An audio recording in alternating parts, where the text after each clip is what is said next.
ETV ఆహా ప్రేక్షకులకు స్వాగతం. నేను ఇప్పుడు విశాఖపట్నం బీచ్లో ఉన్నాను. విశాఖపట్నం అనేది ఒక ఏరియా అన్నమాట. కళలకు కాణాచి ఇక్కడ ఒకడు కాదు. గురజాడ అప్పారావు, కన్యాసులకు, ఇలాగ ఆదిభట్ల నారాయణదాసు ఒకటి కాదనమాట, అనేకం. ఈ కళల కాణాచి గురించి చెప్పుకోవాలంటే ఎన్నో వస్తాయి లిటరేచర్కి సంబంధించి. తర్వాత చెప్పాలంటే విశాఖపట్నం డిస్ట్రిక్ట్లో బౌద్ధ క్షేత్రాలు చాలా ఉన్నాయి.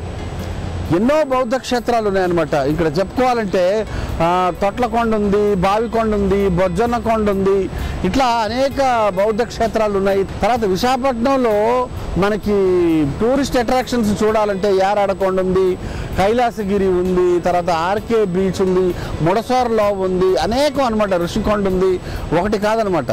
తర్వాత ఇక్కడికి దగ్గరలోని అనకాపల్లికి 3 కిలోమీటర్స్ దూరంలో ఒక ఏరియా ఉంది, కొండకర్ల ఆవా అంటారు.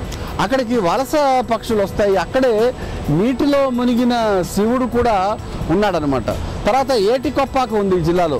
ఏటికొప్పాకలో మనకి కొండపల్లి బొమ్మలు ఎలాగైతే ఫేమస్, అట్లా ఏటికొప్పాక బొమ్మలు కూడా మనకి చాలా ఫేమస్. అది కూడా ఈ ఏరియాలోనే ఉందన్నమాట. ఈ ప్రాంతంలో, విశాఖపట్నం ప్రాంతంలోనే ఉందని చెప్పాలి. ఇంకా గొప్పగా యాక్టర్ల గురించి చెప్పుకోవాలంటే ఎస్వి రంగారావు గారు ఈ ఊర్లోని ఏవిఎన్ కాలేజీలో చదువుకున్నారు. ఎవరు ఏం చదువుకున్నా ఏం చేసినా మనది మాత్రం ఒకటే దారి, చలో వైజాగ్.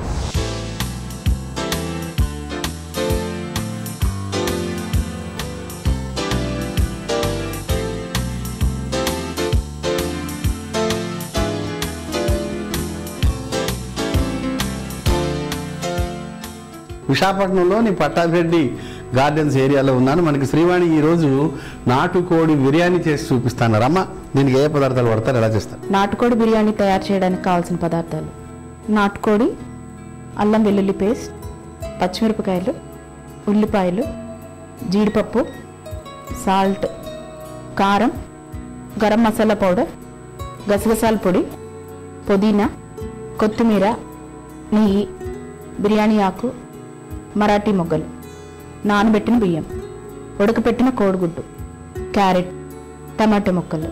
చేయడం ముందుగా స్టవ్ వెలిగించుకుందాం. దాని మీద కడాయి పెట్టుకొని వేడెక్కాక ఆయిల్ వేసుకుందాం.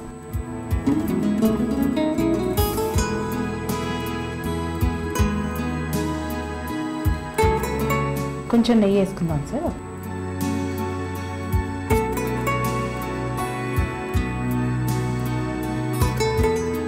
రెండు బిర్యానీ ఆకు వేసుకున్నాం. ఓకే, బిర్యానీ ఆకు. తర్వాత మసాలా దినుసు. ఓకే, నెక్స్ట్ కొంచెం ఉల్లిపాయలు,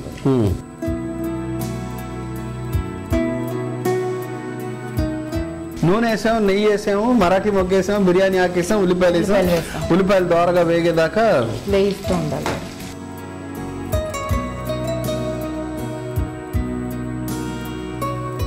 ఇప్పుడు తీసుకోండి ఒక చిన్న విరామం.